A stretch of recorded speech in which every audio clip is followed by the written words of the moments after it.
And I'm telling you, when the reality starts organizing itself to reflect your energy, and it starts showing up in your life, what kind of feeling do you feel when you start seeing those synchronicities? You feel excitement, joy, inspiration. That's the energy you're going to use to create the next one. Your energy is synchronized to a future. So the future that you're seeing in your mind before it happened and emotionally embracing, so much so that your brain and body look like it's already happened.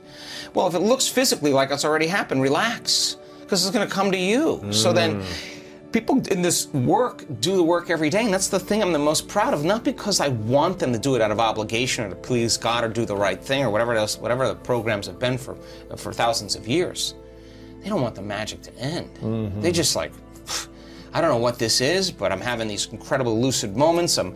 I can't believe I just got this opportunity, and wow, this is happening. And every synchronicity does what? It creates the energy and the belief that there could be more, but they're not trying to control it. They're not trying to predict it. In fact, it's none of their business how it happens or when it happens. If you can predict how it's going to happen, that's the known. Yeah. The unknown is like, I'm so happy, I would never try to control it. I'm not going to leave the present moment. And that's when you're the vortex, to experiences. And so that's the difference between creating as source or praying as source, or creating or praying to source. Separation is begging, trying. Now, you are connected. You feel divine. You feel you are the source. You are connected to source. Yes. And so this place is the bridge to that. Once it's here, then there are emotions and energies and frequencies that are just ineffable. You can't describe how much love that is, or the feeling that you feel. So think about this. Some people wake up in the morning. Your brain is a record of the past. Yeah. The first thing they do is they think about their problems. Those problems are memories that are etched in the brain that are connected to certain people, certain objects, certain things at a certain time and place. The moment they wake up in the morning and they think about their problems, they're thinking in the past. If you believe that your thoughts have something to do with your destiny, well, you're already in your past. Every one of those problems, since we've experienced it, has an emotion associated with it. So then all of a sudden, they start feeling unhappy. The moment they feel unhappy, now the body's in the past, because thoughts are the language of the brain and feelings are the language of the body. So now that once they go, oh. Say that one more time. Thoughts are the language of the brain, feelings are the language of the body. So the moment they start feeling those feelings, now their body's in the past. So now they get back and they started off with a clean slate, they didn't feel anything, and then they're like, whew, I'm back to feeling unhappy. Okay, I'm back to myself again. So because they'd rather feel unhappy than not feel anything. So naturally, the void of that emotion is influencing, the body's influencing the mind, the brain, to think, so it produces the chemicals for it to feel. Some people just wake up in the morning and they don't feel anything, and then all of a sudden they just look for that feeling. Some people need a thought to do it, some people can just bring up the feeling, right? Wow. So then they cling to that emotion because at least it's the known. So some people have emotions that influence thoughts. Some people are more analytical, they have thoughts that influence feelings, but it's a loop, right? It's that cycle of thinking and feeling. Well, I'm gonna give you two examples, okay? Because there's not just one way to do this. Of course, So if you're truly in the business of change or creating your life, that's a big responsibility, right? I mean, like, we ran our event, I said to the audience, okay, nobody forced you to come here, right? You came here on your own. You took the risk in coming here. By coming here, you also agree that you create your reality, that you're responsible for yourself and your life. So if something happens to you, you can't blame anybody because of that. It's your responsibility to take care of you, right? So then the fundamental question is, and I ask myself this all the time, at what point do I stop believing that I create my life? At what point? When things go bad, then all of a sudden I didn't create that. That person is doing it to me, right? So if we can wire that in our brains, right? That our reaction and response to an environmental condition is causing us to go back to the past. That's what the emotion is. The familiar emotion is the past. And I'm on the journey and I catch myself doing that. If I'm truly in the practice every day, and I can cultivate a feeling, not on the spot then, that you're not prepared. Your meditation is the preparation of mind and body for this.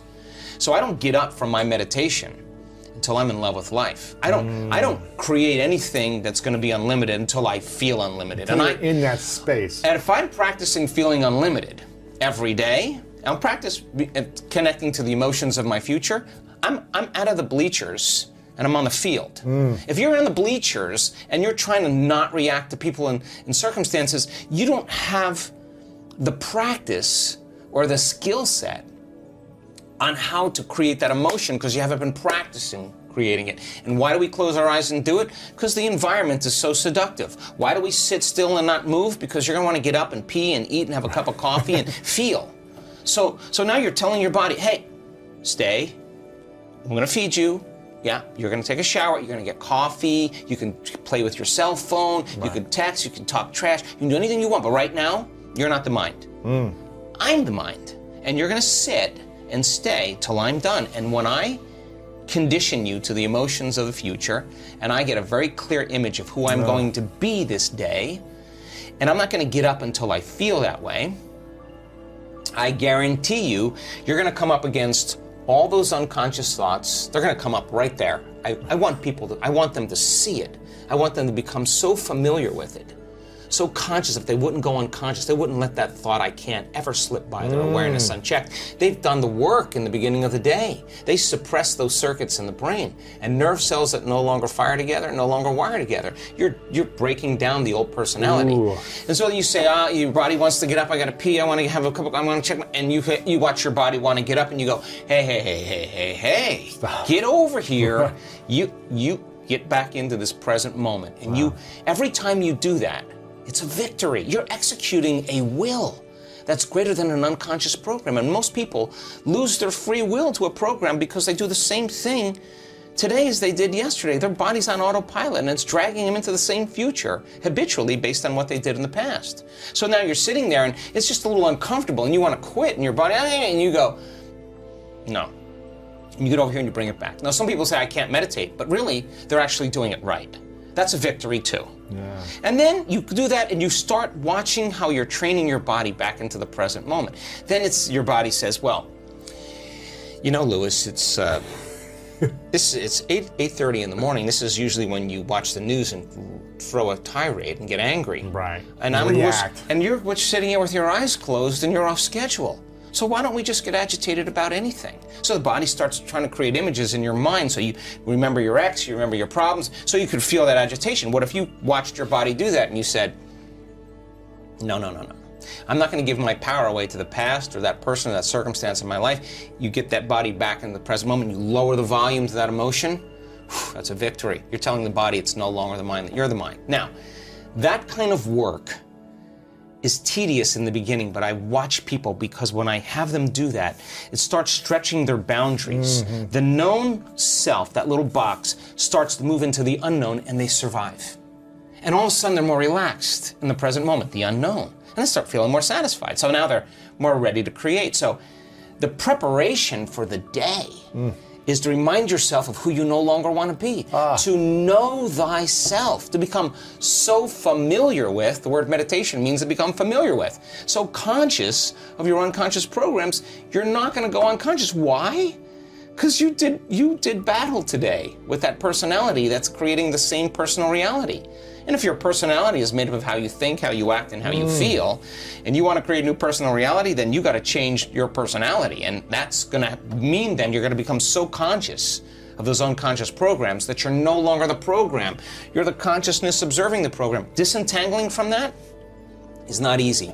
That's why most people won't do it. That's why they get on their cell phone and say, let me just create a little dopamine by just seeing if I got a text from somebody I like. Then your phone's over there and you're no longer regulating with something outside of you. This is game time.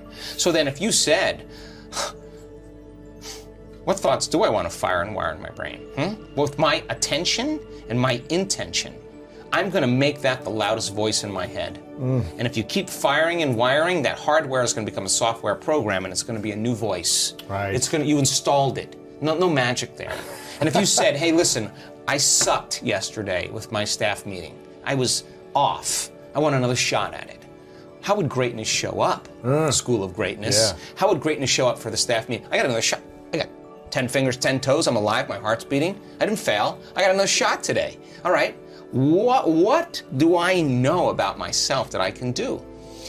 The act of closing your eyes and rehearsing who you're going to be so powerful. is installing more hardware. The brain's going to look like you already did it. Now it's no longer in the past. It's primed for the future. Keep doing it, and it's going to become a software program, and you're going to start looking pretty great.